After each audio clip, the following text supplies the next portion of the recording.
¿Qué tal? Muy buenas tardes, bienvenidos a todos a esta segunda sesión de Legal Opening 2022 y estamos muy contentos porque vamos a hablar de un tema de extrema novedad, un tema que está en boca de todos pero que pocos entienden y la verdad es que, Roberto, amigo, ¿cómo estás? Nos aventamos un 10 con la persona que nos acompaña el día de hoy, el maestro Diego Ramos, quien es un experto en el tema y quien lo ha llevado con total innovación.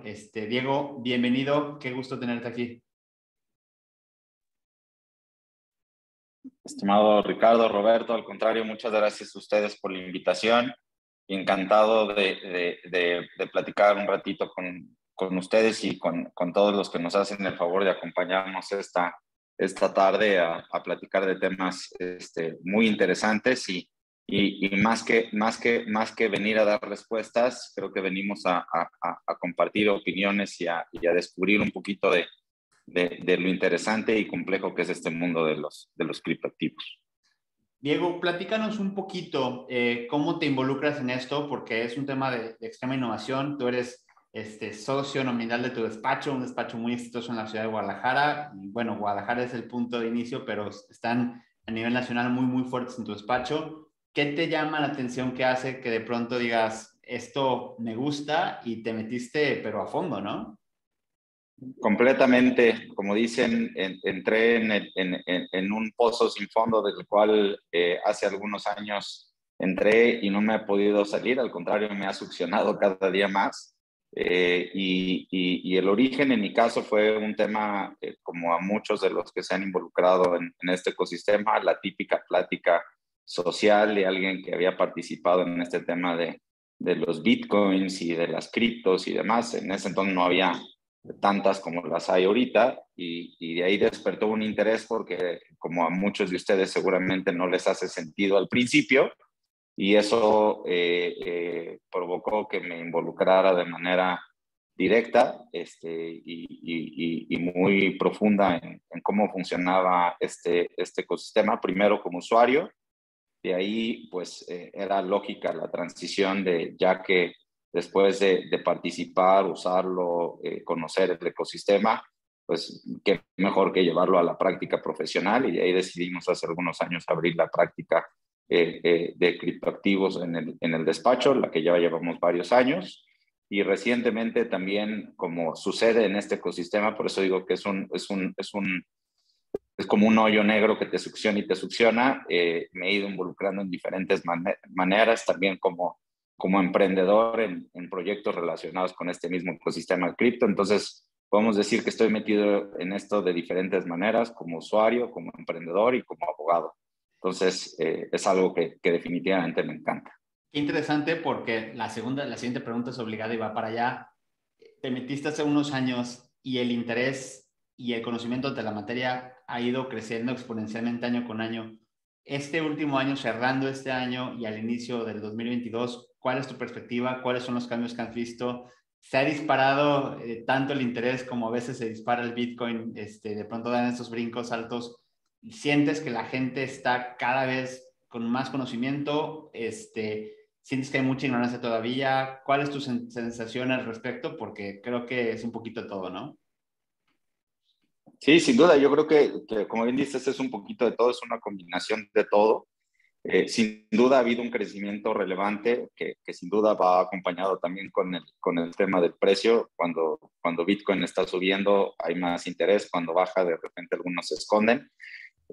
Pero sí he visto un cambio radical, no solamente en función al número de usuarios, sino en función a las utilidades que tiene el ecosistema y nuevos productos que van surgiendo de cuando inicié en este universo. Ahora pues hay un universo de cosas como DeFi, como NFTs, como farming y otras cosas ahí, flash loans y el tema de otras aplicaciones para smart contracts muy interesantes que hace algunos años, si bien se mencionaban, no tenían una aplicación práctica porque eran lentas, porque no tenían usuarios, porque tenían poca liquidez. Yo me acuerdo de los primeros exchanges descentralizados, se hablaba y pues eran muy difíciles de usarlo, y hoy es una maravilla utilizar un exchange descentralizado.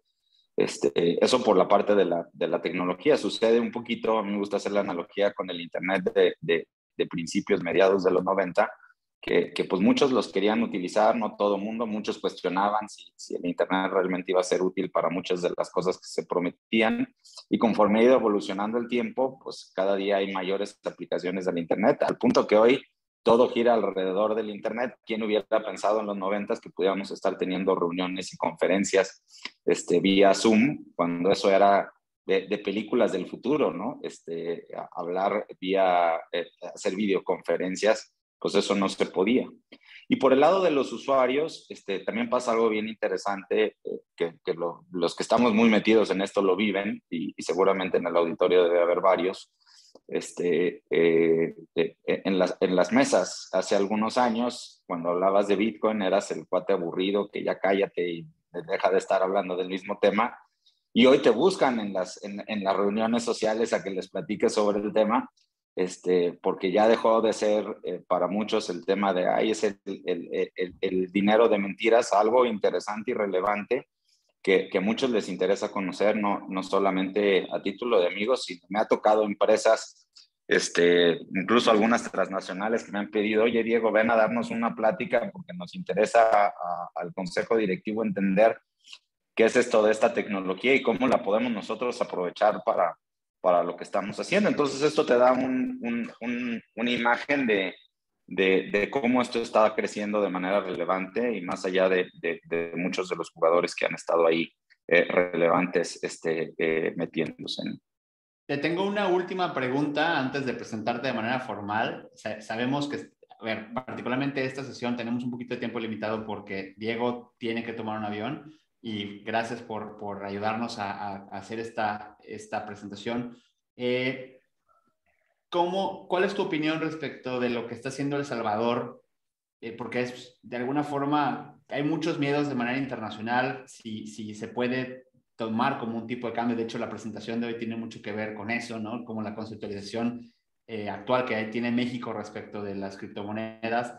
Hay quienes, como en Salvador, ya lo toman casi como una divisa, a la par del dólar, y bueno, pues tienen su Bitcoin City, tienen proyectos alrededor de todo esto, y esto ha causado muchas opiniones, que no nos vamos a meter tan a detalle, pero en la parte superficial o sobresimplificando, ¿qué opinas? ¿Crees que va a haber más países que le sigan el tema al Salvador? ¿Para dónde va esto? Empiezo por la última pregunta y de ahí lo desarrollamos. Yo sí creo que va a haber algunos países que van a seguir El Salvador, y yo creo que lo que hizo es un tema interesantísimo. Y si podríamos decir hasta cierto punto visionario, es un experimento a final de cuentas que habrá que ver en unos años cuál es el resultado final. Por lo pronto, desde el punto de vista de El Salvador, pues era un país que no estaba en los ojos internacionales, esa es la verdad. Hoy está en la boca de todo el mundo. Hoy todos, o una gran cantidad de personas en el mundo, si no habían escuchado hablar de El Salvador, ya hoy lo conocen, por lo menos por este evento relevante. Por supuesto que ha jalado una cantidad muy importante de inversión, eso es interesantísimo.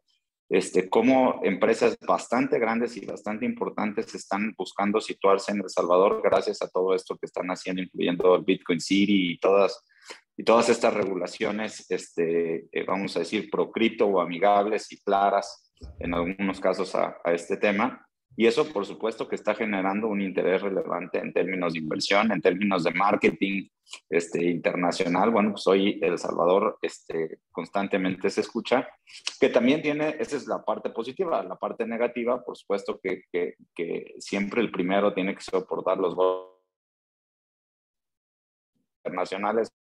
Hoy trae el pleito con Estados Unidos, trae el pleito con el Fondo Monetario Internacional, trae el pleito con medio mundo, porque sin duda es algo completamente disruptivo. ¿Le va a salir o no le va a salir? Eso lo va a decir la práctica. En la experiencia de los ciudadanos es un tema muy interesante porque sí se empezó a utilizar mucho más Bitcoin. Hoy todo el mundo, la palabra Bitcoin en El Salvador, tal vez no saben qué es o para qué sirve o cómo funciona, pero saben que Bitcoin es parte de su realidad. En la práctica también es importante decirlo, más allá de lo que dicen los medios y que sí que reciben a cambio estos comercios no es Bitcoin, sino en realidad tras bambalinas lo que hay es una transformación del Bitcoin a dólares y el sistema, aunque acepta Bitcoins, no se mueve predominantemente en Bitcoins y eso habrá que ver cuáles son las implicaciones, ¿no? Pero es algo que sí va a funcionar y si sigue funcionando, por supuesto que más países van a subirse a esto.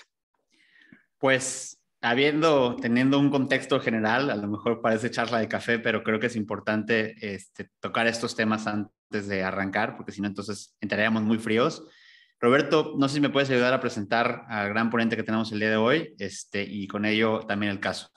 Sí, por supuesto que sí. Maestro Diego Alonso Ramos Castillo es socio fundador de la firma Ramos Ripoll y Schuster Abogados, donde dirige los equipos de práctica de litigio y solución de controversias, así como el equipo de fintech y criptoactivos. Es miembro activo de la Barra Mexicana de Abogados, donde ha sido coordinador de las comisiones de Derecho Civil y Mercantil y de Arbitraje en el capítulo Jalisco. Actualmente, además, dirige la Comisión de Fintech, Criptoactivos y Nuevas Tecnologías. También es miembro de la Confederación Patronal de la República Mexicana, Coparmex, donde ha sido coordinador de la Subcomisión Legal y Fiscal de la Comisión de Jóvenes Empresarios.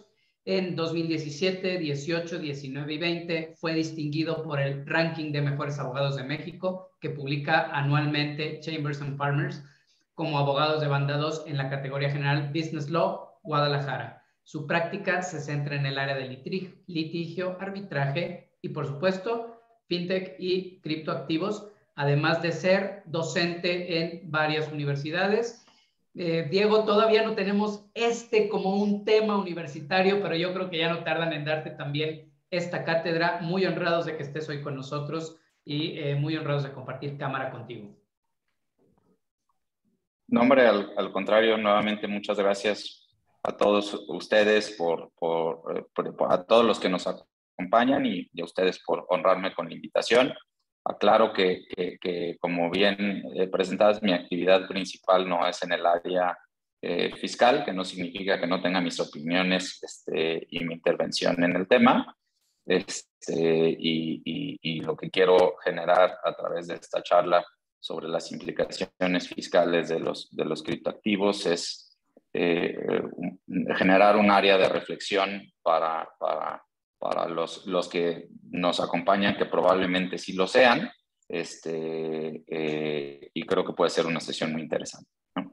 Perfecto, pues arrancamos entonces con esta sesión y hemos preparado un caso para ustedes. Recuerden que nuestra mecánica y metodología es tratar de tomar de un caso que podría ser un caso muy común. La verdad es que no nos gusta rebuscarlos demasiado. Es algo que perfectamente podrá llegar a su escritorio, una consulta que les podrán hacer ustedes, pues es poder atacarla y analizarla a la actualidad y a la luz de cómo está hoy la legislación. Así que, Roberto, adelante, todo tuyo. Gracias. Antonia es una diseñadora gráfica orientada a las nuevas tecnologías y a partir de 2021, donde los NFTs o NFTs, el metaverso y muchos avances revolucionarios se han puesto de moda, ella ha seguido todas las tendencias de este sector. Sofía, su mejor amiga, vive en California y le invitó a un grupo de artistas digitales que están formando un movimiento que ha cobrado relevancia. Antonia desarrolló en sus tiempos libres una línea de icónicos diseños que comenzó a vender como NFTs bajo su alias Tonia. En cuestión de semanas se han popularizado muchísimo y es que un coleccionista y especulador adquirió toda la colección inicial y comenzó a revender los derechos, al punto que uno de ellos ya está valuado en millones de dólares. Antonia lanza su segunda edición y en cuestión de horas sus NFTs se venden y las últimas incluso en subasta le generan más de $200,000 en ingresos a la joven diseñadora. El marketplace en el cual vendió los NFTs recibe cripto para la compra de los mismos y a su vez el marketplace le propone a Antonia pagarle en un wallet, por lo que ella abre una cuenta en Bitso y en cuestión de días recibe el pago en Ethereum. Ella quiere comprarse un automóvil con parte de ese dinero, pero tiene muchas dudas en relación a los impuestos que tiene que pagar y cómo manejar la situación, ya que su contador, quien le lleva las facturas como freelancer, le dice que sabe poco al respecto y que en México las criptomonedas todavía no están reguladas. Pues bueno, con esto tenemos el contexto, tenemos un caso que pudiera ser muy común, pareciera que no, pero ya cada vez este tipo de cosas se presentan mucho más en la vida práctica, en la vida real, y tenemos un montón de conceptos que tenemos que entender para poder resolver este asunto. Seguramente estos anglicismos, estos tecnicismos para algunos de ustedes serán palabras que a lo mejor nunca habían escuchado antes o que de pronto a lo mejor no se entiende de forma completa. Y bueno, la intención de este análisis de conceptos junto con el maestro Diego es poder entenderlos mejor y a partir de ahí poder entonces solucionar la situación práctica que tenemos enfrente. Así que adelante, arrancamos si quieres con la más básica, con criptoactivos.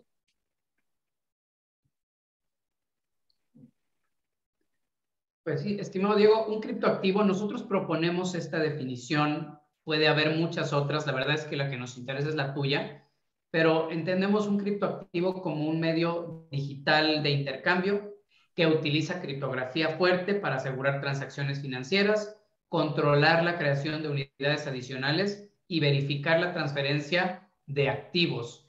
Esta definición, la verdad es que es muy técnica. Por favor, ayúdanos a entender de qué estamos hablando cuando estamos hablando de criptoactivos, criptomonedas, NFTs y todo lo demás de este nuevo mundo.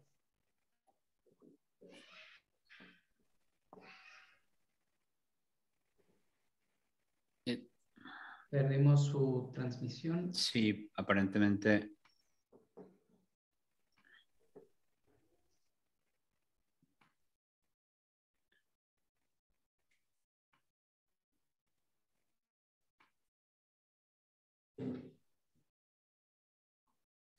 Una disculpa por el detalle técnico. Esperemos que el maestro Diego se conecte en un momento más. Seguramente tuvo algún problema de latencia con su equipo, así que una disculpa. Los problemas de conectividad. Ahí estamos. Ya te tenemos de vuelta, maestro.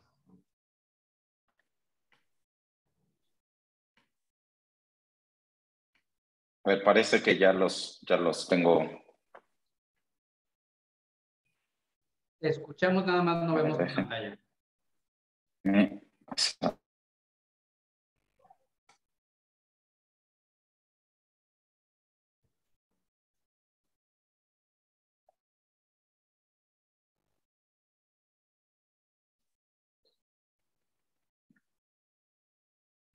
Ya no sé si ya me escuchan mejor. ¿Te escuchamos?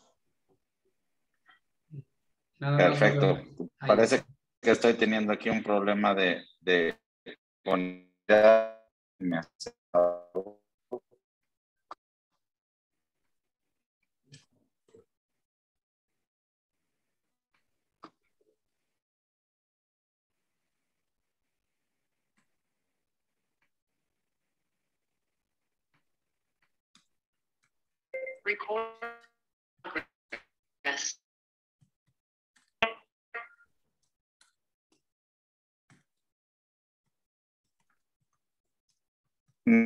¿Pudieran activar el micrófono?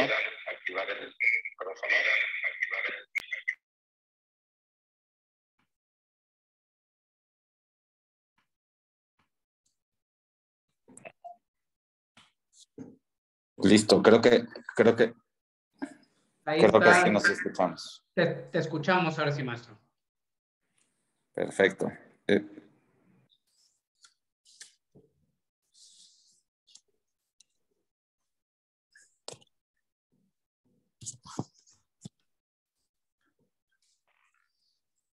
Listo. Me voy a conectar a través de, discúlpenme, pero parece que estamos teniendo aquí algunos problemas de conectividad, pero... Te escuchamos y te vemos ahora sí, desde tu teléfono. Adelante.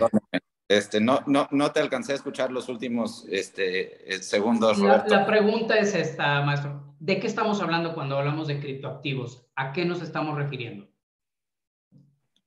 Esa es una extraordinaria pregunta y creo que vale la pena hacer una aclaración de tres conceptos que son súper importantes El primero es el de criptoactivos. El segundo, que va muy combinado a este, es el concepto de criptomonedas.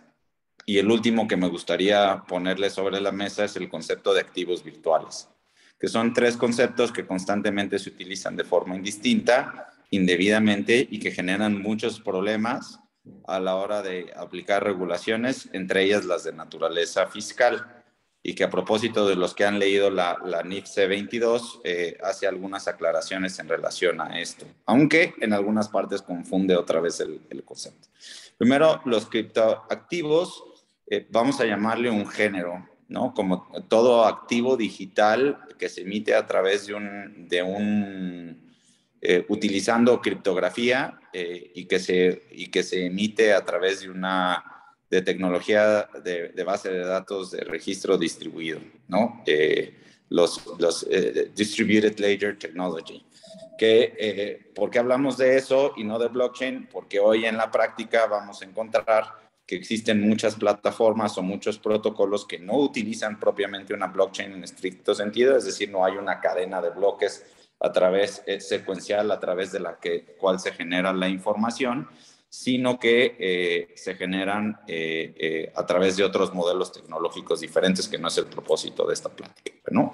Pero un criptoactivo es un género muy amplio que por supuesto contempla el tema de las criptomonedas, pero además de las criptomonedas abarca un universo muy amplio de opciones, como podemos encontrar los stablecoins, los NFTs, que se mencionaban en el caso,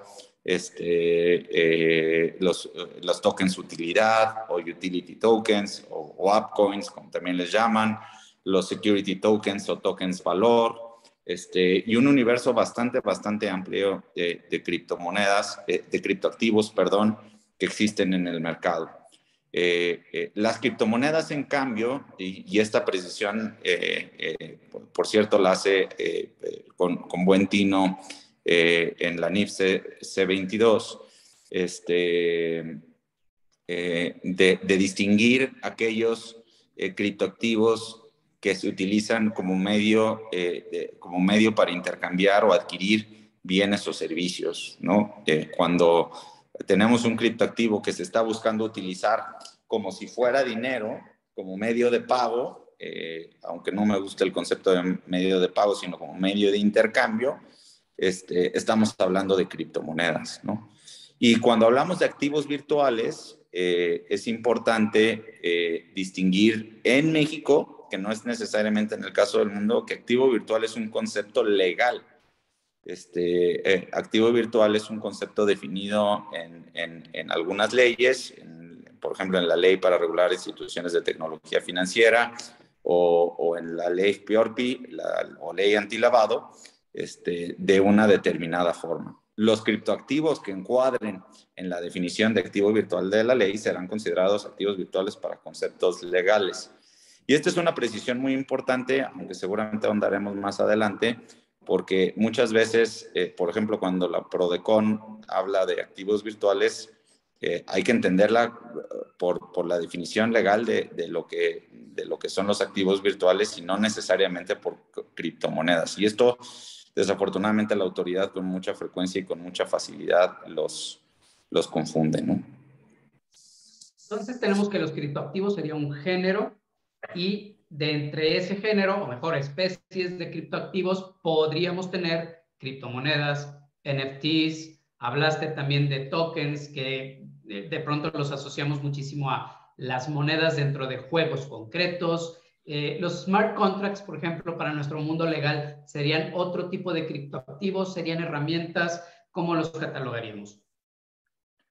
Fíjate que es una buena pregunta. En realidad, los smart contracts es otra cosa diferente.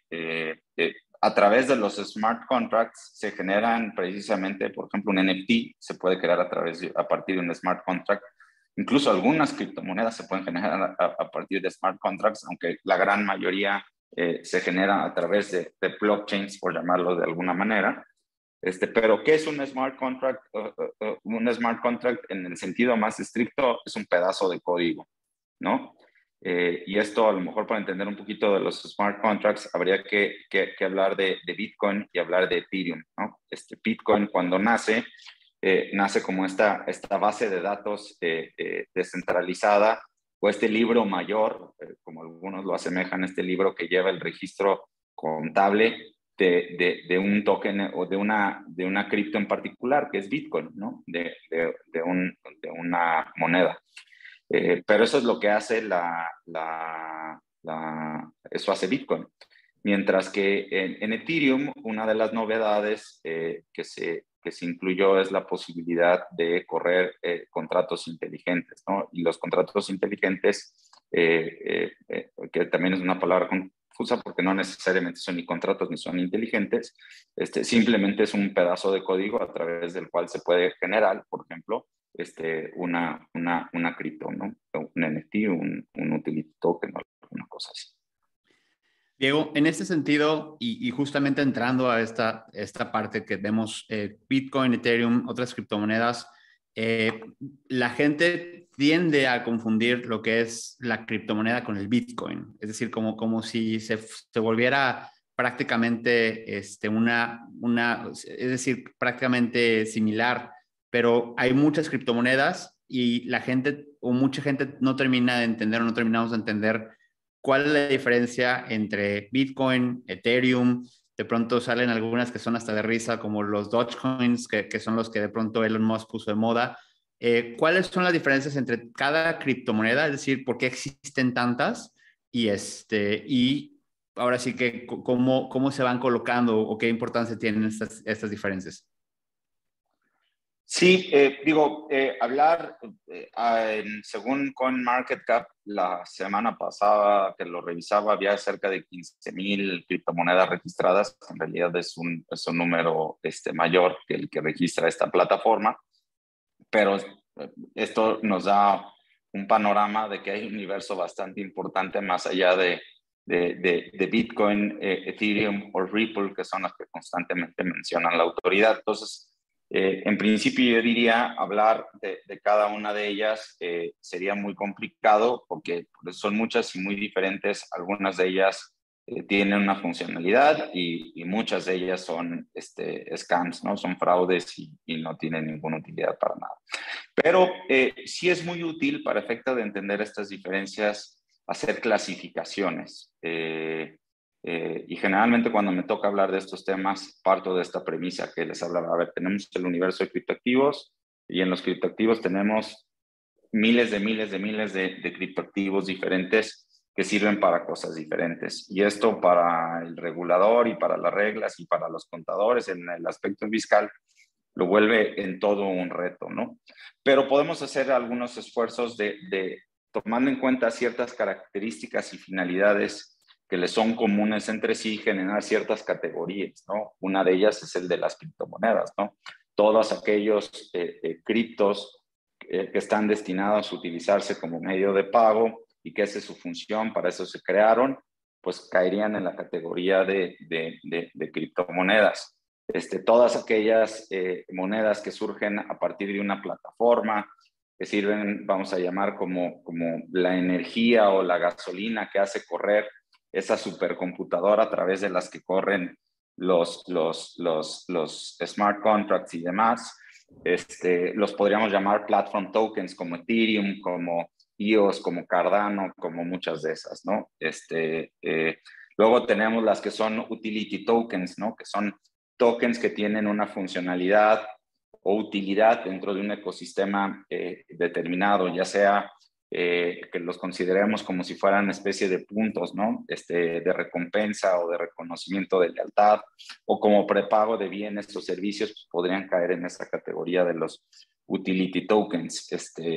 Una diferenciación relevante entre un platform token y un utility token puede estar en cómo se originan. Un platform token, en el caso de Ethereum, por ejemplo, Ethereum para correr y que se validen las transacciones y corran los contratos inteligentes se requiere Ether, que es la moneda nativa. Mientras que un utility token se crea a partir de un smart contract dentro de, por ejemplo, una plataforma como Ethereum, y ahí se crea, ¿no? Tenemos otras categorías como los security tokens o tokens valor. ¿Qué es lo que separa un utility token de un security token? ¿Cómo jurídicamente lo reconoce determinado país? Si conforme a la jurisdicción del país ese token se considera un valor, un security, pues entonces caerá en esa categoría, que hemos visto que en el mundo no coincide. Estados Unidos tiene una visión muchísimo más amplia de lo que es un security en comparación a otras jurisdicciones. Tenemos los NFTs, que los NFTs generan un problema en sí mismo, porque los NFTs por definición es un token que tiene metadata única y diferenciada a las demás. Un Bitcoin equivale lo mismo que otro Bitcoin. Un NFT no vale lo mismo que otro NFT porque tiene características que le son diferentes. Pero a la hora de clasificar los NFTs nos metemos en problemas porque, como lo vamos a seguramente platicar más adelante con el caso, pues un NFT puede ser arte, puede ser un videojuego, puede ser un derecho sobre un bien raíz, puede ser muchísimas cosas diferentes. Tenemos los stablecoins que tienen una funcionalidad distinta, tenemos los CBDCs y así tenemos una serie de categorías que nos pueden ayudar a más o menos encontrarle reglas comunes y afines unas entre otras, pero que aún así lo hace difícil a la hora de aplicar una determinada regulación, ¿no? Diego, y justamente alguien lo pregunta en la audiencia, el token, y mucho también se escucha tokenizar, ¿no? Que de pronto parecería que es como pulverizar, como dar como una acción o un share de algo a alguien. ¿Qué significa token? Un token, en estricto sentido, es un pedazo de código que se genera a partir de un contrato inteligente, ¿no? Ha habido esta separación, separando los que le llamaban, no hay una traducción exacta, pero coins y tokens. Coins típicamente nacen de origen en la plataforma, mientras que los tokens, separándolos, son los que se generan dentro de una plataforma, como por ejemplo todas las criptos que se generan a partir de contratos inteligentes en una plataforma son tokens, ¿no? Ya sea securities, ya sea utilities, ya sea lo que sea, son tokens. Esa es la manera de distinguirlos de manera general, ¿no? Y bueno, hemos escuchado mucho este término, la minería en este caso, bueno, pues de criptoactivos o de criptomonedas. ¿Qué es la minería? ¿Qué tiene que ver con las minas? ¿Por qué existe este término? Fíjate que no tiene nada que ver con las minas como las entendemos. Es un concepto que no sé por qué se utilizó. La verdad es que no me acuerdo ahorita del origen de la palabra, pero lo que sí puedo explicarles es qué es una minería de criptomonedas. Minería es un proceso, a final de cuentas, a través del cual se crean en determinados protocolos nuevos bloques de información, ¿no? El ejemplo muy concreto es Bitcoin. Bitcoin funciona en una cadena de bloques y esa cadena de bloques lo que significa es que cada bloque contiene información nueva, ¿no? Una manera de explicarlo es una transacción es como una hoja en un libro, en un cuaderno. La hoja es un bloque y toda la blockchain es el libro, ¿no? Contable donde tengo el registro de las transacciones, ¿no? Entonces, imaginemos que esta hoja que tiene todas las transacciones que se contienen en un bloque. Para agregar un nuevo bloque, es decir, para agregarle una nueva hoja a este libro en el que todos podemos escribir, que todos podemos revisar, hay un proceso que se le llama minería, que es en la manera en que se suma un nuevo bloque a esta cadena, ¿no? Obviamente hay una explicación muchísimo más técnica, pero de la forma más sencilla es esa, donde las computadoras resuelven un problema complejo matemático, a la vez de agrupar una serie de transacciones. Si logran resolver el problema matemático complejo, ganan el derecho a sumar este nuevo bloque y a partir de generar este nuevo bloque se crean nuevos, en el caso del ejemplo, bitcoins, ¿no? Bitcoins que no existían antes se crean a partir de la generación del nuevo bloque y a partir de eso se dice que se minaron nuevos bitcoins, ¿no? Y existen varios productos o proyectos que utilizan minería, pero no es la única manera de generar criptos. Y esto, para efectos de los contadores, también le genera un grado de complejidad, ¿no? Pero minería es propio de una forma de crear nuevas criptomonedas en protocolos que utilizan algo que se llama prueba de trabajo o proof of work. Maestro, cuando hablaste de criptoactivos, de pronto parecía que nos estabas remontando a la vida cotidiana, porque nos decías, puede haber criptomonedas y entonces si lo trasladamos a lo físico, pues pueden ser los pesos o los dólares, pero luego dijiste, puede haber esos utility tokens que se utilizan solamente dentro, a lo mejor de un smart contract, dentro de un juego, y entonces me imaginé, por ejemplo, los monederos de Liverpool, en los que sí, puedo comprar con ellos, pero técnicamente no es dinero. Lo que nos estás diciendo entonces es que en realidad cuando hablamos de criptoactivos o de todos estos activos que pueden existir ya únicamente en el espacio de Internet, lo que tenemos es distintos productos y vamos a tener que darles un tratamiento distinto si los compramos o si los vendemos o, como nos dijiste, si los minamos que si los compramos. O sea, podemos estar hablando de tantos tratamientos jurídicos y fiscales dependiendo del tipo de criptoactivo de que se trate. Definitivamente, y eso es un gran tema. Primero, el tipo de criptoactivo que estoy utilizando y segunda, la manera en que lo realizo, porque no es lo mismo si yo de manera accidental me pongo a minar o accesoria, me pongo a minar bitcoins, a que si lo hago como la actividad, como el objeto social de una empresa, ¿no? Que se dedica exclusivamente a realizar actividades de minería. Los conceptos fiscales que aplican serían distintos, así es una persona moral cuyo objeto social es esa, que si lo hace una persona física, tiene implicaciones diferentes, ¿no?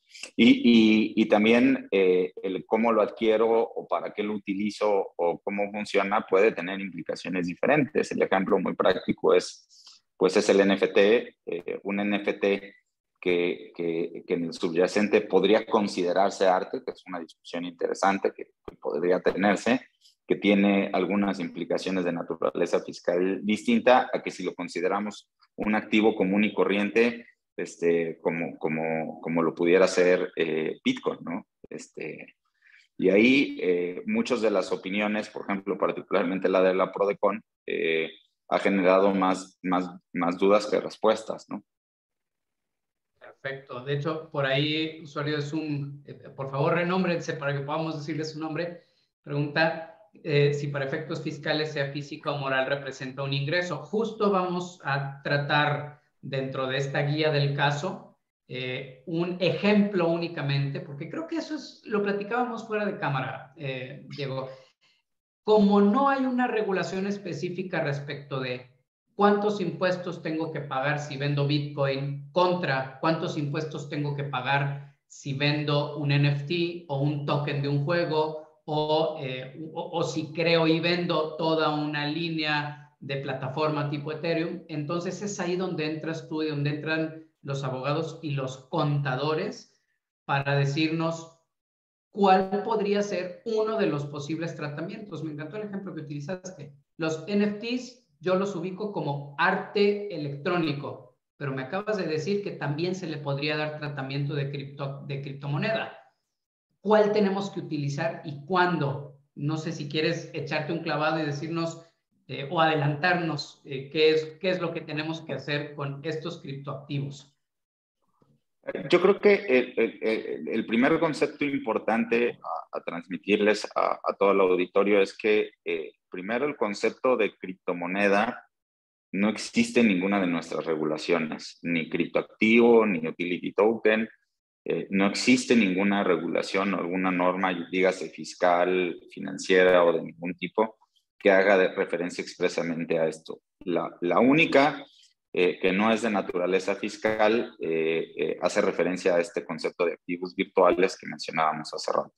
Desde el punto de vista fiscal, genera un reto súper importante el determinar cómo clasifico inclusive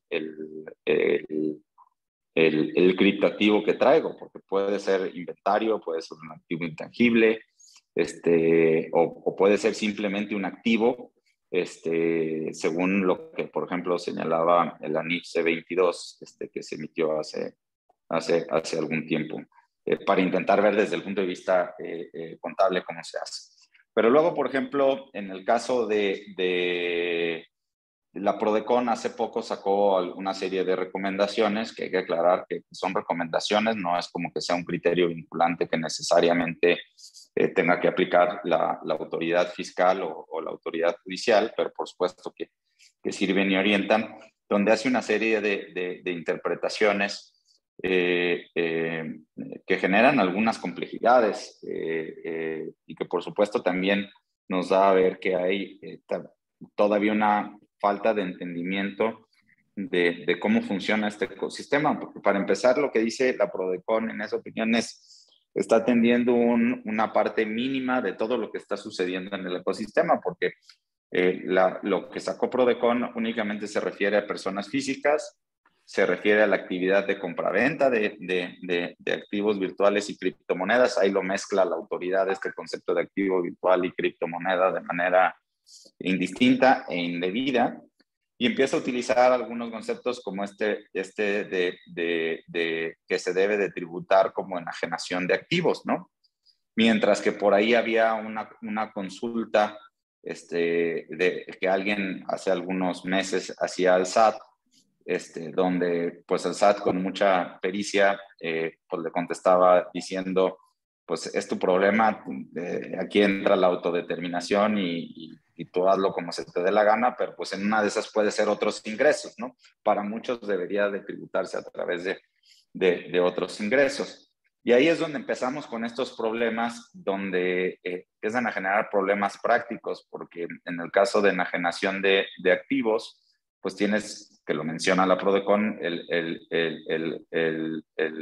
costo comprobado de adquisición, y luego hay que descontarle ese 10% anual, entonces puedes tener ahí un problema luego de costos, que si no tienes luego los registros suficientes para acreditarle a la autoridad cuánto fue el costo de adquisición real, pues puedes tener un problema. Y si en el caso concreto es un NFT, por ejemplo, en el caso del arte no está este tema de descontarle el 10%. Entonces, insisto, son situaciones y problemáticas que nos podemos encontrar y que caso por caso, esa sería mi respuesta muy concreta, y así se ha tratado en la mayoría de las situaciones. Habrá que ver, porque la cripto se puede generar de muchas maneras y por muchos motivos. Una de ellas es yendo a Bitso, por ejemplo, y comprando el Bitcoin, ¿no? Que Bitcoin genera un problema diferente hoy por el tema de la legislación de El Salvador, a cuestionarse, ¿no? Ahorita, si quieren, platicamos un poquito de esa parte. Pero existen otras maneras de generar ingresos en cripto que no están contempladas ni reguladas y que son situaciones anormales que no están completamente reguladas en nuestra legislación fiscal y que en otros países las han regulado de manera frontal o las han empezado a regular de manera frontal, como qué pasa cuando es permuta de criptoactivos, ¿no? Que eso sucede con muchísima frecuencia. En otros países del mundo se ha aclarado que pues no se genera el evento fiscal cuando hay un intercambio entre criptoactivos. Solamente se genera el evento fiscal cuando se regresa a fiat. Pero pues eso está en veremos en México, ¿no? Y hay argumentos fiscales para justificar por los dos lados, pero faltan los criterios y los precedentes, ¿no? Y así con un universo de cosas que pueden pasar. Puede haber airdrops, que es algo que, por ejemplo, en Estados Unidos ya ha generado opiniones de la autoridad fiscal. En México no. ¿Cuándo se considera el ingreso en México? Si llega, un día te despiertas, a mí me ha pasado, que por haber utilizado un protocolo, un día amanecí y tenía una cantidad de tokens que sí valían una cantidad importante de dólares. ¿En qué momento se genera el evento fiscal? Porque me pude no haber dado cuenta y pude haberle omitido la declaración. ¿Cuándo lo genero o no lo genero? Lo puedo rechazar. En la mayoría de las entidades federativas, para que la donación sea válida, requiere la aceptación. Entonces, entramos con una serie de situaciones y discusiones muy interesantes que caso por caso se discuten y se analizan en el caso de proyectos y actividades profesionales y traders, inversionistas y muchas cosas que están sucediendo.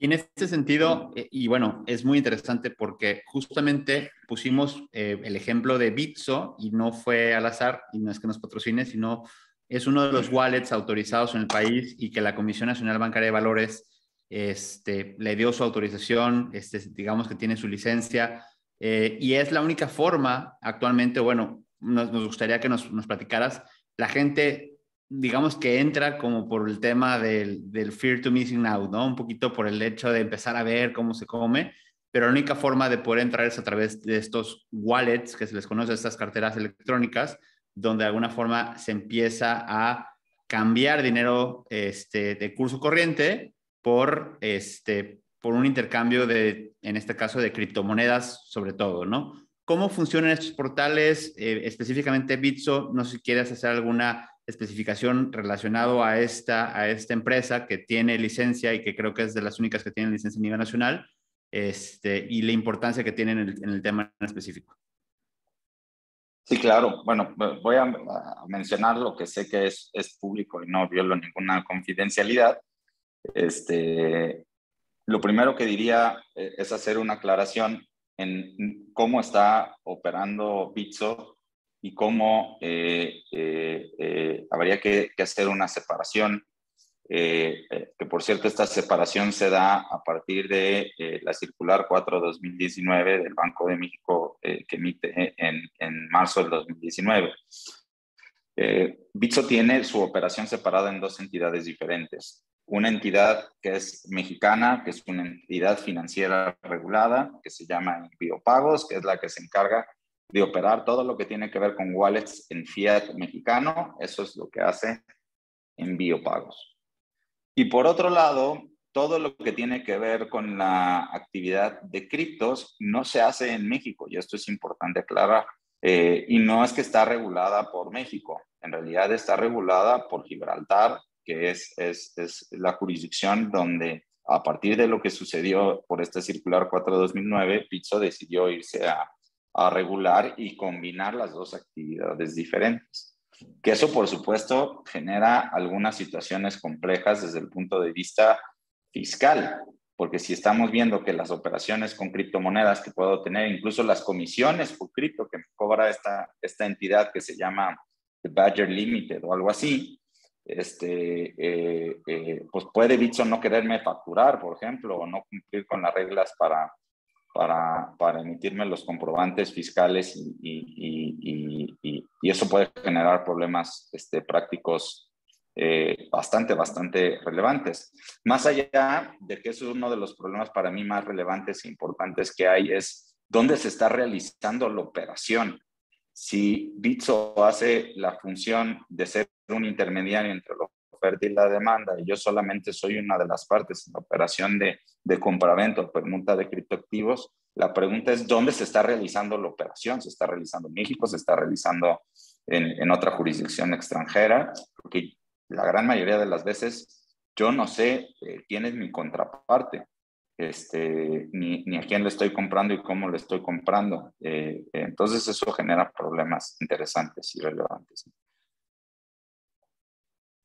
Hay por aquí varias opiniones que tienen que ver, y repito, llegaremos allá, Diego, porque sí queremos que nos digas cuál es tu opinión respecto de, no podemos hablar de la inmensa cantidad de tipos de transacciones que se pueden hablar con criptoactivos, pero sí podemos tocar, por ejemplo, la compraventa de criptomonedas y el intercambio entre ellas. En su momento sí queremos saber tu opinión a ese respecto. El maestro Alejandro Leal justo comenta, la NIF C22 considera a las criptomonedas como activos virtuales, pero el gran tema es, ya nos lo dijiste, ¿a qué debemos llamar o no criptomoneda? Porque yo puedo intercambiar un NFT o esos NFTs eventualmente pueden llegar a tener valor e intercambiarse en sí mismos, o los tokens de utilities dentro de los juegos, lo mismo, ¿no? Creo que el primer gran problema es ¿qué clasificamos como qué dentro del mundo cripto? Es una pregunta interesante y compleja de dar una respuesta única, ¿no? Yo partiría primero de este concepto que trae nuestro compañero Alejandro Leal sobre los activos virtuales. Y entiendo el origen y el porqué, porque la autoridad públicamente ha manifestado que cuando habla de activos virtuales habla de criptomonedas, aunque a veces lo amplía. Generalmente habla de Bitcoin, pero también habla de Ether y habla de Ripple, que funcionan de manera diferente y tienen utilidades y funciones diferentes, y en las clasificaciones que les hablaba entran en lugares diferentes, pero en la definición jurídica de activo virtual, que esa es la que nos importa a los abogados y por supuesto que también debería de importarle a los contadores y fiscalistas, porque eso es lo que hay que litigar a final de cuentas, hay una definición muy concreta en la ley y dice que es un activo virtual la representación de valor registrada electrónicamente que es utilizada entre el público como medio de pago para todo tipo de transacciones jurídicas y que solamente puede transferirse de manera electrónica. Eso es lo que en términos generales dice la ley, que es un activo virtual. Y yo la reflexión que generalmente les hago, más allá de lo que diga la NIF, que no es una ley, o más allá de lo que digan los comunicados de la autoridad, que tampoco es una ley, y más allá de lo que diga el formulario del portal de prevención de lavado de dinero del SAT, que tampoco es ley, lo que sí dice la ley es que un activo virtual es eso. Y si la definición dice que es una representación de valor registrada electrónicamente, bueno, pues eso primero nos genera un problema de qué son representaciones de valor registradas electrónicamente, porque nunca habla de un elemento de criptografía. Habla de representaciones de valor electrónicas y eso puede ser un software, puede ser una marca, puede ser un videojuego, puede ser una canción registrada digitalmente, pueden ser muchísimas cosas las que caen en una representación de valor electrónica. Máxime que hay una discusión tremenda entre economistas y financieros y demás respecto a si las criptos realmente representan valor o no. Y pues los que no están de acuerdo tienen argumentos para decir por qué no. Los que sí creemos tenemos argumentos para decir que sí. Pero más allá de eso hay una parte de la definición que es la que más me hace ruido de todas. Dice como medio de pago para todo tipo de transacciones jurídicas. Y medio de pago, según lo que ha dicho el Banco de México, y solía tener ahí un diccionario que ya luego no sé por qué lo quitó, decía un medio de pago es un activo que puede usarse como dinero, ¿no? Y en el fondo, jurídicamente, los medios de pago, desde el punto de vista legal, es los billetes y las monedas y, por ejemplo, los saldos bancarios que requieren un instrumento de pago, como puede ser un cheque, una tarjeta o lo que sea, ¿no? Esos son los medios de pago que es lo que ha determinado. Que no hay que confundir con lo que dice usuario de Zoom, de que es cuando la otra parte lo acepte. Una cosa es lo que entendemos coloquialmente como medio de pago y otra cosa lo que jurídicamente se entiende como medio de pago. Por esto siempre es importante separar lo que es una definición legal y cómo interpretamos la ley a cómo lo podemos interpretar, a que si ponemos medio de pago en un contrato es diferente. Pero más allá de eso, de pelearnos de lo que significa medio de pago o no, dice para todo tipo de transacciones jurídicas. Y entonces, ¿qué es para todo tipo de transacciones jurídicas? Eso pareciera hablar de una especie de poder liberatorio que por supuesto no lo tiene porque no es moneda de curso legal. Hoy, para que me acepten una criptomoneda, requiero que la parte de enfrente me lo acepte.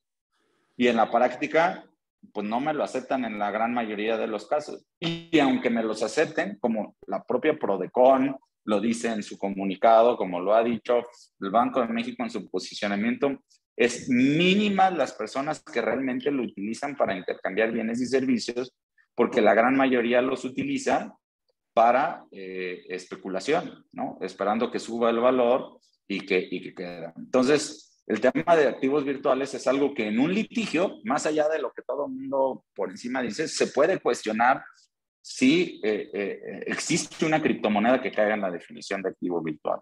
Ahora, para efectos de la NIF, eso no significa que no lo puedas clasificar de una manera para efectos contables, ¿no? Y eso está bien. Eso entra en un universo completamente separado.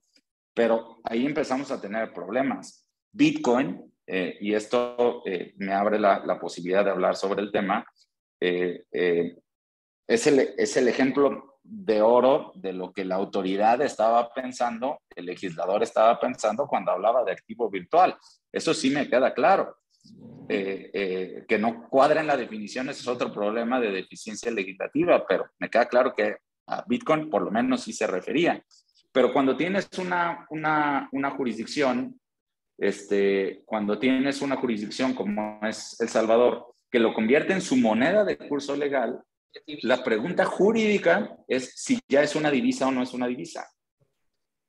Y eso nos mete en un universo muy interesante. Yo he estudiado el tema intentando investigar un poquito sobre qué es lo que interpreta la legislación por divisa, y yo no he encontrado una sola regulación en México o regla secundaria donde diga que para que sea divisa debe necesariamente ser emitida por un banco central. Al contrario, el concepto de divisa es que sea la moneda de otro país. Para México, la divisa es la moneda de otro país. Si a El Salvador se le dio la gana hacer Bitcoin su moneda, tendría o no que ser una divisa con todos los efectos contables y fiscales y regulatorios que eso implica. Hoy les puedo decir que la posición de la autoridad no es considerarla tal, pero eso no significa que a los abogados no podamos hacer casos relevantes para que los tribunales judiciales se pronuncien, porque hay convenciones internacionales como la Convención de los Derechos y los Deberes de los Estados que nos obliga a respetar la soberanía de El Salvador y reconocer ese estatus jurídico. ¿Por qué no habría reconocer la validez jurídica de Bitcoin como moneda y darle el tratamiento fiscal correspondiente cuando eso nos convenga? Por ejemplo, para efectos del IVA, que eso es un gran problema. Gran análisis que hiciste en 5 minutos, Diego, con Bitcoin como divisa a partir de este año. O sea, uno de los grandes cambios del 2021 en tema de criptomonedas, concretamente en Bitcoin, fue adquiere curso legal en El Salvador. Luego entonces, en México le damos el tratamiento al comprarlo y venderlo como divisa. Para eso sí tenemos regulación clara y específica para las divisas. Pero si no lo es, entonces nos metemos precisamente en este análisis que vamos a empezar a proponer, porque solamente es esto, es una propuesta. Tú lo dijiste al inicio, esta sesión es para suscitar preguntas y empezar nosotros mismos a construir las respuestas, porque hasta este momento no han venido de la autoridad. Correcto. Vamos entonces sí. adelante, vamos al hubiera no existe. Primero, el estado actual de la industria y por qué en el 2021 se puso de moda. Estimado Diego, ya nos hablaste ampliamente de ello, pero ¿podrías decirnos, en tu opinión, lo mejor de forma breve, por qué de junio para acá y a diciembre hoy día hay tal efervescencia? O sea, ¿qué sucedió en la industria? Y Ricardo lo comentó, se siente como que si no estoy dentro, si no tengo criptomonedas de algún tipo, si no estoy haciendo trading, estoy fuera. ¿Qué me está quedando?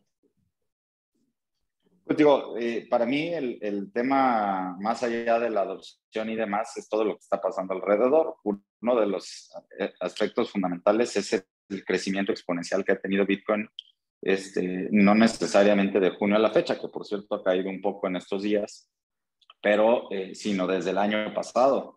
En marzo del año pasado Bitcoin llegó a valer $4 o $5,000 y en su punto más alto hace 2-3 semanas llegó a valer $69,000. Por supuesto que eso genera un interés general de decir, oye, me estoy perdiendo la oportunidad de hacerme millonario, que eso es algo que generalmente va a provocar interés en las personas.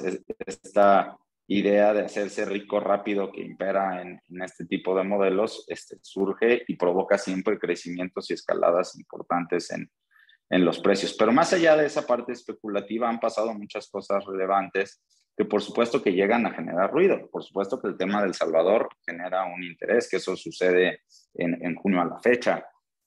Un Elon Musk que de repente sale, que es el influencer ahorita de moda en redes sociales, que un día viene a decir que va a aceptar Bitcoin para comprar Teslas. Por supuesto que eso genera interés. El que aunque después lo quitó por un tema de eficiencia energética y luego dice que siempre sí, y luego que quiere empujar al Dogecoin y luego sale en un programa público y como es Saturday Night Live a criticarlo. Y entonces todos esos movimientos, por supuesto que generan un interés. En México, Ricardo Salinas Pliego diciendo a mí me encanta y entrevistando y convirtiéndose como una especie de portavoz y queriéndose pelear con las autoridades financieras para meterlo. Todo eso empieza a despertar un interés interesante para los grandes fondos de inversión.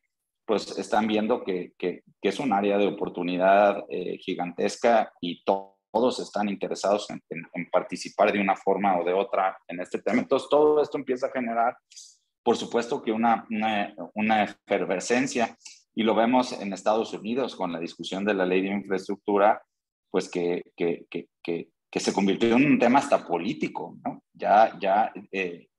Las criptos llegaron a un punto donde corrientes políticas pues empezaron a utilizarlo hasta como estandarte de discusión en ese caso en el marco de la ley de infraestructura. Y en fin, empezamos a ver muchas cosas que de alguna manera validan la existencia de esta industria y que le quitan nada más la parte estrictamente especulativa y la hacen, pues simplemente son validaciones, ¿no? La segunda gran pregunta, maestro Diego. ¿Qué tratamiento entonces le damos en México, concretamente al acto de comprar y vender criptoactivos? Hablemos únicamente de las comunes conocidas como criptomonedas, Bitcoin, Ether, Ripple. Mencionaste las tres que han sonado los últimos 2, 3, 4, 5 años y Bitcoin es quien mueve actualmente al mundo cripto en ese sentido. La Prodecon opina que debe causarse un impuesto y debe reportarse como si se tratara de enajenación de bienes distintos de inmuebles. No son acciones, no son divisas, o podrían serlo, pero la Prodecon dice hay que irse como si fueran bienes digitales. Y de hecho el botón que tenemos aquí abajo en pantalla, ustedes en su presentación presionan ahí y van a poder descargar directamente esa opinión de la Prodecon. Dinos, maestro, en tu opinión, ¿qué hacemos con la compraventa de Bitcoin? ¿Lo declaramos? ¿No lo declaramos? ¿En qué momento lo declaramos? Solamente esa actividad.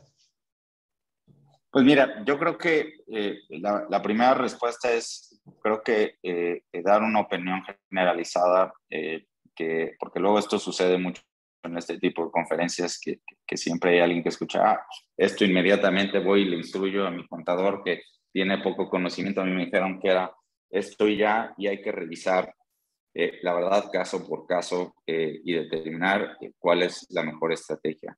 Pero como premisas básicas, yo lo que diría es, a final de cuentas, la opinión imperante es que cuando yo recibo Bitcoin o adquiero Bitcoin, estoy requiriendo un activo, ¿no? Más allá si lo clasifico como activo intangible, activo, inventario, como sea, al final de cuentas estoy recibiendo un activo que si acrecenta mi patrimonio, estoy obligado a declarar la ganancia que estoy recibiendo. De lo único que no nos vamos a librar jamás es de la muerte, aunque dicen los científicos que cada día eso va a ser más forma de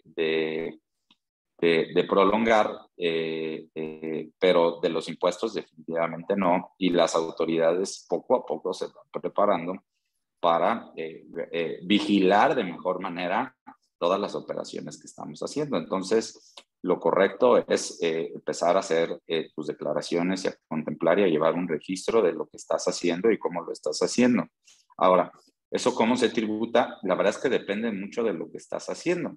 porque volvemos a lo mismo. Bitcoin te puede llegar como una donación, te puede llegar como pago de bienes y servicios, ¿no? Yo como despacho de abogados puedo recibir mis honorarios vía Bitcoin, y eso puede tener una implicación diferente a que si voy y lo compro en Bitso, tiene una implicación fiscal diferente, y si lo vuelvo a revender en ambos casos, tiene implicaciones diferentes. Lo mismo que si lo mino, ¿no? Que puede tener implicaciones diferentes, que en el caso de lo que dijo la Prodecon, que insistimos, son recomendaciones, sí nos ayudan a dar luz, por lo menos, de argumentos que se pueden, en los casos que así convenga, explotar a favor, ¿no? En el caso de quien realiza minería, pues aspecto positivo, que reconoce la deducibilidad de los gastos, de los costos de energía, de los equipos, etcétera, pues eso ya es un aspecto positivo. Eso no significa que si yo recibo un ingreso, no deba de pagar por ese ingreso, ¿no? Lo mismo las comisiones, por ejemplo, que se reciben, que se le pagan a Bitso, que se le pagan a Binance, o lo que se les pagan a todos, pues esos son gastos que hoy la Prodecon está diciendo, pues esos deberían de ser deducibles. Entonces eso lo puedo utilizar a mi favor, por supuesto. El tema de la enajenación de activos genera algunos problemas que hay que aclarar, como les decía al inicio, que la Prodecon únicamente está abordando un caso muy específico de personas físicas que están comprando y vendiendo criptomonedas específicamente.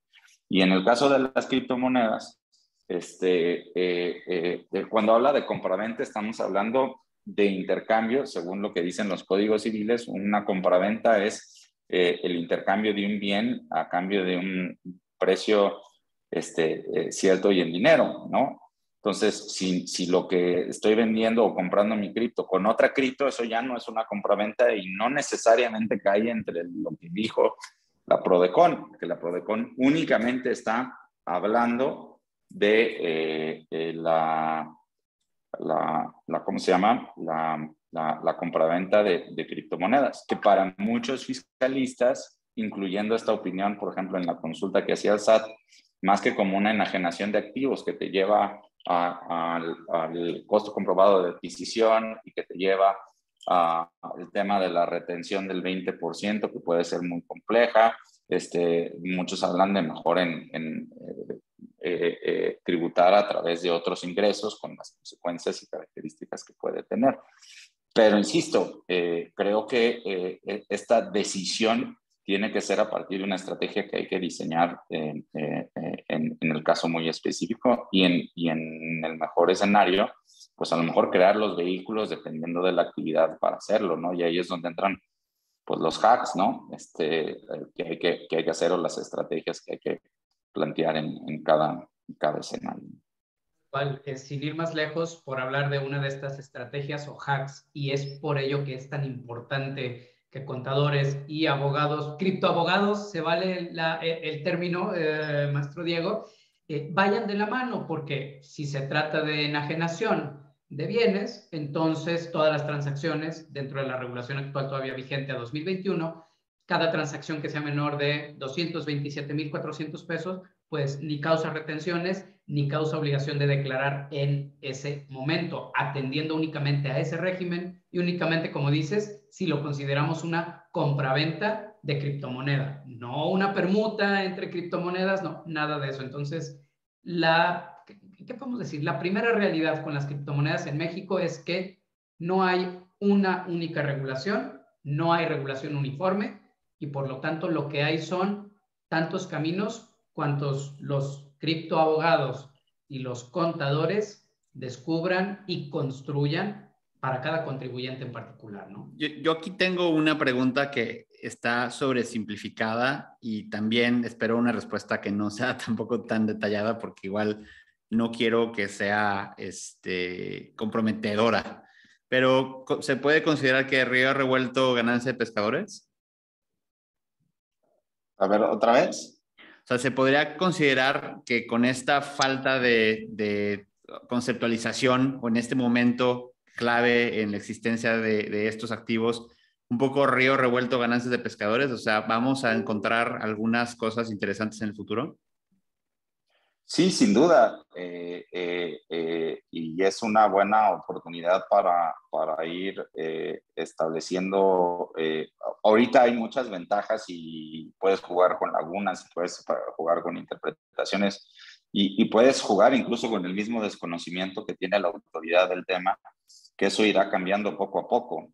Cada día se irá sofisticando y el día de mañana tendremos regulaciones y tendremos situaciones que hoy, por ejemplo, una recomendación general es, pues empiézalos a meter en tus declaraciones, empieza a buscar la forma del cómo sí, ya sea de persona física o persona moral, porque pues a final de cuentas, hoy la autoridad no tiene ni la capacidad ni el know-how de cómo generar y revisar muchas de las operaciones que están realizando, y a lo mejor de aquí a que le entienda ya pasaron los 5 años de todo lo que hiciste ahorita, y no tienes un problema luego de revisión ahí de lo que estás haciendo. Y aún cuando te llegara algo ahorita esta parte del desconocimiento te puede ayudar a jugar con muchas cosas y aprovechar lo que es una realidad, y eso lo han entendido en muchas jurisdicciones en el mundo, es que es necesario generar regulaciones ad hoc para por lo menos cierto tipo de actividades, porque es un modelo diferente, ¿no? En el caso de Estados Unidos, que han sido muy eficientes y muy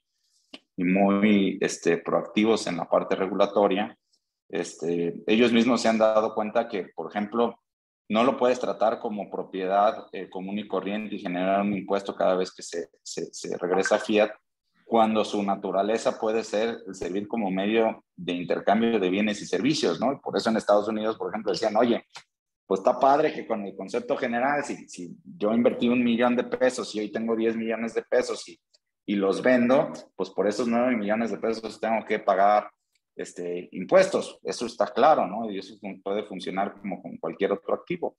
Pero ¿qué pasa si lo que quiero es utilizar mis bitcoins para comprar un café? O sea, tengo que hacer todo el proceso sofisticado de hacer el análisis de costo de adquisición, de deducciones, tal, solamente porque pagué 50 pesos para comprar mi Starbucks en la tienda. Híjole, necesitamos generar un mecanismo ad hoc. Y el tema del IVA es el tema, para mí, el que genera mayor dolor de cabeza, porque en México, digamos, una interpretación estricta de la ley nos llevaría a pensar que las operaciones con criptoactivos deben de llevar el IVA, ¿no? Por lo menos las operaciones en territorio nacional. Y eso no sucede en la práctica.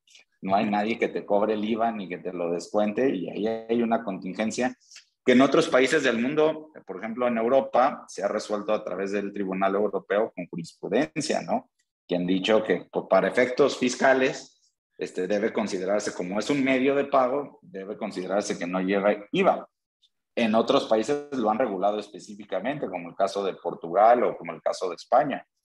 Y ahí es donde empezamos, y ahí es donde yo les diría, hay que ver el caso por caso, porque si alguno de los que están aquí lo hace de manera accidental, pues hay que ver cómo resolverlo. Pero si vas a hacer una actividad profesional, realizando una actividad, pues ahí es donde conviene hacer otro tipo de planeación legal, donde a lo mejor vas a constituir una empresa en Salvador, ¿no? Que la que va a realizar la operación de trading no va a ser una empresa mexicana, sino va a ser una operación en El Salvador, con independencia, y que después los dividendos o lo que sucede te van a acabar cobrando algo, pues constituye la empresa en una entidad donde tengas claridad jurídica para realizar la operación, ¿no? O si vas a hacer un exchange de criptomonedas o vas a hacer XYZ, pues busca cierta claridad o planeación patrimonial también para hacerlo. Como nos dices por ahí, de hecho había una pregunta respecto de si la ley antilavado, ley federal para prevenir las actividades con recursos de procedencia ilícita, prevé algo respecto de criptomonedas. La fracción 16 del artículo 17 habla de activos virtuales, y ya de entrada, como diríamos, comenzó mal porque distinguiste perfectamente al inicio de la sesión entre criptomonedas, criptoactivos y activos virtuales, y únicamente trata o impone obligaciones a los que ofrecen habitual y profesionalmente este intercambio. Y como nos dijiste, pues Bitso, concretamente, que será una entidad regulada, no realiza este intercambio o funciona como plataforma aquí, sino en la regulación y competencia de Gibraltar. En fin, pocas palabras, no hay mucho para dónde hacerse. Ya te adelantaste, Diego, a Pero decirnos... fíjate nada más perdóname, Roberto, Adelante. pero el caso de Bitso, aun y cuando está regulada en el extranjero, sí le reporta a la UIF de manera clara, abierta y continua. Y de hecho eso provocó que hace algunos meses la UIF sacara un criterio de interpretación a precisamente esa fracción del artículo 17, diciendo que no es una responsabilidad únicamente de exchanges establecidos en México, sino cualquier exchange extranjero donde reciba una operación de un usuario ubicado en México está obligado a cumplir con la ley antilavado. Buenísimo. Y fíjate, justo lo que tenemos en pantalla con esta participación de usuario de Zoom, independientemente de la actividad, cuando hay un aumento patrimonial, sí o sí se tienen que pagar impuestos. Pero el gran tema, y por eso digo lo que tenemos en pantalla, es cómo diablos lo declaro. Es decir, le digo a la autoridad fiscal que me saqué 10,000, 100,000 pesos de ganancia del aire, de la manga, me van a acusar de precisamente no poder acreditar el origen lícito de los recursos si lo que hice fue vender algo que solo existe en el mundo virtual. Es decir, ¿cómo se declara para efectos de poder pagar impuestos esta ciudadana que se acerca y dice, oye, sí tuve ganancia, sí puedo comprar cosas con ello, ¿cómo te lo reporto, SAT? Es como una de las grandes interrogantes de este tema. ¿Cómo lo resolverías tú, Diego? La respuesta depende, como comentábamos, porque depende de qué es exactamente lo que estés recibiendo, y ahí es donde entra este trabajo interpretativo de lo que estamos usando y de la actividad que se está realizando, porque así como lo puedes registrar como activo, como un activo intangible, lo puedes reportar como otro tipo, o registrar contablemente y por lo tanto tributar de diferentes maneras. Incluso por ahí hacían un comentario, un security token, y yo me acordé que no contesté esta pregunta de la tokenización de activos. O sea, un criptoactivo puede ser una acción. Y entonces, si la acción lo que estoy intercambiando es una acción tokenizada, ahora te explico este concepto de tokenización, pues tengo que tributar como si fuera una acción. Y si es arte, la tengo que tomar en cuenta y darle tratamiento fiscal como si es arte. Si es un activo común y corriente, lo debo de registrar como un activo con esa naturaleza. Y ahí hay opiniones diversas, por eso les digo que hay que analizarlo. Hay quien dice que hay que registrarlo en otros ingresos como intereses, y en otros miles de escenarios que me ha tocado hablar y discutir con diferentes personas. En el fondo, cuando hablamos de criptos, tenemos las criptos que nacen siendo criptos nada más, y tenemos los que son tokenización de algo. Y cuando hablamos tokenización de algo, estamos hablando que es una envoltura tecnológica a algo existente, ¿no? Que eso algo existente puede ser tangible o intangible, ¿no? Si yo lo que estoy es simple dándole una envoltura digital a un derecho, pues lo que importa es el derecho que está en el subyacente o que está representado en la blockchain. Y ese derecho, si tiene un tratamiento diferente de naturaleza fiscal, eso es lo que hay que dar. Más allá de lo que diga la legislación o no. Por eso, cuando dicen, y por ahí el usuario de Zoom tiene razón, el tema es, si hay una ganancia, hay que pagarla, hay que generarla. Si yo tengo un ingreso, hay que acreditarlo. El tema es cómo. Y la respuesta es depende, ¿no? Depende en el caso por caso, y depende de la actividad, si tengo que retener o no detener, cómo determino la ganancia o la pérdida según la actividad, porque pues si yo soy persona física, nada más, y así estoy tributando, pues tengo ciertos supuestos con los que puedo acreditar mis gastos, diferente a que si lo hago como enajenación de activos o si lo hago como persona física con actividad empresarial, a que si lo hago como persona moral, puede haber reglas que cambian ciertas cosas. Y aún siendo una u otra, insisto, hay que analizar en el caso por caso para darle la estructura que haga más sentido y sea más acorde a, ¿no? Tal cual. Pues acciones oportunas ya las tocamos, Diego, nos adelantamos, pero en primer lugar es lo que estás diciendo justamente. Si la compro, si es un NFT, si es criptomoneda, si la vendo, si solamente me dedico a ella habitualmente o no, si creé una empresa con ese objeto social específico o si nada más compré y vendí una vez y compré con ello un café. No nos detenemos más. En estas acciones oportunas, ya dijimos, sí había que declararlo, hay que ver con el contador cómo y dependiendo de la actividad. La siguiente, por favor. Yo el único comentario quería nada Adelante. más en esa parte, con la parte de que yo creo que es de las cosas positivas que se puede aprovechar y si se quiere explotar de la opinión de la Prodecon como persona física, es, por ejemplo, aclara un tema importante. No es dinero, entonces no hay ganancia cambiaria o pérdida cambiaria. Y entonces, si yo compré bitcoins a $5,000 en el ejemplo que poníamos el año pasado y ahorita está en 40 y tantos mil dólares, todavía no hay un evento fiscal para mi comprador. Y eso también lo aclara, por lo menos en la visión de la Prodecon, que es la que en todo caso colaboraría junto contigo, en cuanto a que mientras tú no realices o no vuelvas a vender ese activo, pues tú lo tienes, no se genera el impuesto. Y ahí es donde vuelven las estrategias, ¿no? Hay quien pues, se queda on hold del Bitcoin y para generar ingresos pide préstamos, o incluso hay protocolos que eso hacen para, en lugar de sacar dinero, pues pido préstamo y ya luego lo voy repagando y entonces ya no genero el evento fiscal. Y en fin, hay muchas cosas interesantes. Desde el criterio ahorita de lo que sea, de lo más básico es, si yo adquirí Bitcoin a 10 pesos y lo estoy vendiendo a 100 pesos, pues estoy teniendo una diferencia menos las deducciones que yo pueda acreditar según sea el caso. Me voy a adelantar, aunque no lo tengamos en pantalla, Diego. Una de las, comenta usuario de Zoom que es lógico, pero donde ya deja de ser lógico es lo siguiente. ¿Cuál podría ser el riesgo que lo tenemos como un costo de la desidia, Diego? En caso de que el criterio de la autoridad no sea el de la Prodecon, en caso de que la autoridad dijera, oye, ¿sabes qué? Es que en El Salvador sí tiene curso legal, por lo tanto, ya mejor voy a interpretar, aunque no esté regulado, que es divisa, y entonces, aunque no has cambiado tu Bitcoin a pesos, ya tuviste una ganancia por diferencia de paridad cambiaria respecto de esa divisa.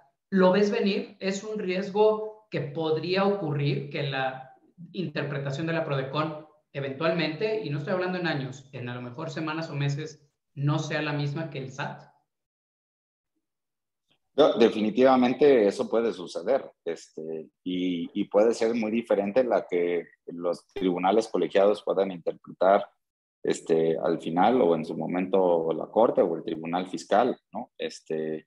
Definitivamente ahí hay un tema de interpretación que es donde nos generan esta incertidumbre muy compleja porque ante ausencia de criterios claros y objetivos o una regulación ad hoc, en el fondo lo que estamos haciendo todos es interpretar. Y lo que hizo la Prodecon, coincido con lo que dice nuestro amigo usuario de Zoom, son argumentos lógicos de situaciones prácticas, pero en realidad hay muchos escenarios mucho más complejos de los que estamos ahorita tratando por encima, que es complicado porque en realidad hoy no ha habido un pronunciamiento oficial de nadie diciendo Bitcoin lo tienes que tratar a fuerzas como activo virtual y punto. Eso no existe. Y no lo debes dar una interpretación como divisa. Esto te genera un problema de los dos lados. Tanto que si yo le estoy dando el tratamiento de activo virtual y que el día de mañana la autoridad diga, ay, ¿por qué no me reportaste la ganancia cambiaria? O viceversa. Oye, me estuviste generando como deducción pérdidas cambiarias cuando esto es un activo virtual y tú no lo has realizado y entonces aquí te voy a generar un crédito fiscal y hay una discrepancia. Aquí lo importante es que tú lo puedas justificar y convencer. En última instancia, lo que va a reinar, pues van a ser las interpretaciones que se tienen que ir generando. Por eso digo que como no hay nada escrito en piedra, ni siquiera lo que dijo la Prodecon, porque no es vinculante, todo esto es un trabajo de colaboración e interpretación que hay que hacer con la autoridad y puedes generar consultas con el SAT y buscar generar una serie de actos para darle claridad a tu situación. Y adelante, Luis, encantado. Exactamente, justo lo que iba a decir. Pero hay ese es el tema, ¿no? Hay un tema que no me... Yo sé que te tienes que retirar temprano, nos lo pediste por tu vuelo y no queremos atrasarte, queremos que llegues bien. Pero no me gustaría que cerráramos la sesión sin antes hablar de la norma internacional financiera, esta C22. ¿Qué dice? ¿Qué tan vinculante es para México? Ahí se reconoce, de alguna forma la norma internacional financiera nos dice que son criptomonedas. ¿Cómo esto afecta o no afecta respecto a lo que tenemos en legislación y cómo esto acomoda o no acomoda las cosas en nuestro estado financiero? Te perdí un segundo, Ricardo, discúlpame. No te preocupes. Sobre todo la primera parte de la pregunta. Es la norma internacional, la NIF, la C22, ¿qué importancia tiene para el efecto de las interpretaciones que tenemos que hacer? Fíjate que es una buena pregunta. A final de cuentas, la NIF tiene un efecto fiscal, más que fiscal, contable, de cómo llevar esta parte a la contabilidad, que por cierto tiene diferencias con las normas internacionales que le dan una interpretación distinta, y en la emisión particularmente de estas NIFs, ellos mismos hacen esta precisión. Por ejemplo, para efectos de las normas internacionales de información financiera, dicen hay que darle el tratamiento de activos intangibles, mientras que en el caso de la NIF nacional,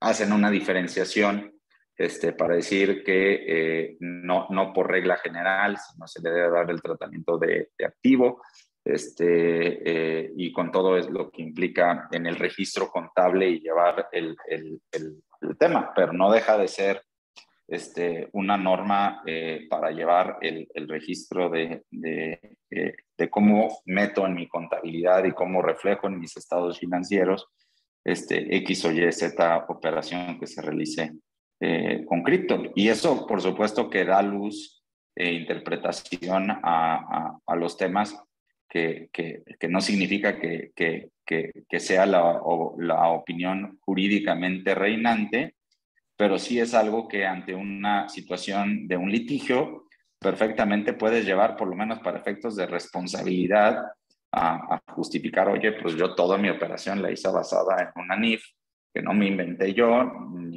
sino es a través de un organismo, el CINIF, y basado en lo que me dijo la Prodecon, y entonces todo eso, por supuesto, que puede llevar a un resultado positivo, ¿no? Correcto. Querido maestro Diego, realmente nos das respuestas, pero definitivamente las preguntas todavía siguen siendo más, ¿no? Yo creo que yo haría esta conclusión, si están de acuerdo.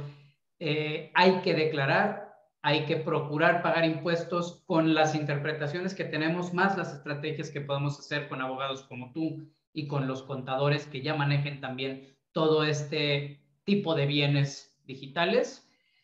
Lo único que no debemos hacer es nada más esconder la cabeza, porque entonces sí, una discrepancia fiscal o una investigación por lavado de dinero o por recursos de procedencia ilícita, nadie lo quiere, ¿no? Pero la verdad es que no hay un camino claro, o mejor, hay una pluralidad de caminos. Sí, coincido completamente, esa es la conclusión principal. El primero es escondértele a Hacienda no es una buena alternativa. Máxime que cada día se está preparando más, por lo menos otras autoridades en el mundo. México creo que va un poco más atrasado que los demás, pero a final de cuentas todo esto se puede traer con mucha rapidez a México. Y lo que es una realidad es que las autoridades fiscales en el mundo están viendo que hay un área de oportunidad muy relevante de captación de ingresos y se están preparando tecnológicamente para poder identificar mejor estas operaciones que se están realizando, que en muchos casos son millonarias, y sin duda va a empezar a haber cacería de brujas. Entonces, en la medida en que hoy, no, si bien no le hemos visto, no significa que muy prontito no lo empezamos a ver. Entonces hay que empezar a prepararnos y llevar las cosas en orden y de manera adecuada, acompañado por profesionales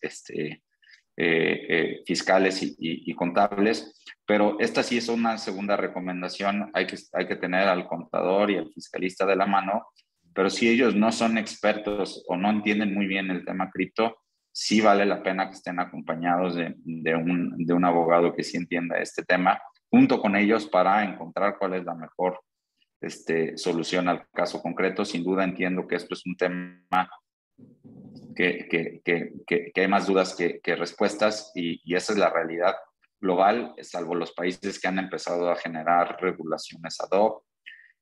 Yo creo que eso va a suceder tarde que temprano en México, es inevitable. Hoy probablemente no a un inmediato plazo, pero el tema fiscal existe y va a existir, y como decían, pues en lo que la autoridad va agarrando, pues es mejor tener, ir reportando, aunque sea como sea, y mal. Si ya alguien tiene una ganancia muy importante, bueno, pues ya viendo la manera de subirla a tus declaraciones para que empiecen a correr los 5 años, ¿no? Cuando menos, y probablemente de aquí a 5 años ya, por lo menos esto que tú intentaste hacer de manera adecuada, o con la interpretación que en su momento fue reinante, pues ya lo resolviste. Pero ocultarte, eludir los impuestos no va a ser jamás una solución. Muy agradecidos, maestro Diego, por acompañarnos el día de hoy. Gracias por ayudarnos en este Legal Opening con un tema tan interesante. Coincido con lo expuesto respecto a que de verdad es que hace falta, nos encanta, esta charla perfectamente podría durar 1 hora y media más si nos haría falta tiempo todavía. Entonces, pues bueno, muy contentos de tenerte, a lo mejor una visión mucho más clara respecto de qué es, cómo es, y a pesar de que haya muchas respuestas que faltan, pues tenemos un poco de más claridad, sobre todo para quienes nos toca tener algún tipo de actividad en la materia. Gracias, amigo. Gracias, Roberto, por estar aquí. Gracias, maestro Diego. Muchísimas gracias a ustedes por la invitación y a todos los que nos acompañaron, y yo me pongo a sus órdenes. Encantado de poder colaborar. Muchas gracias por todo.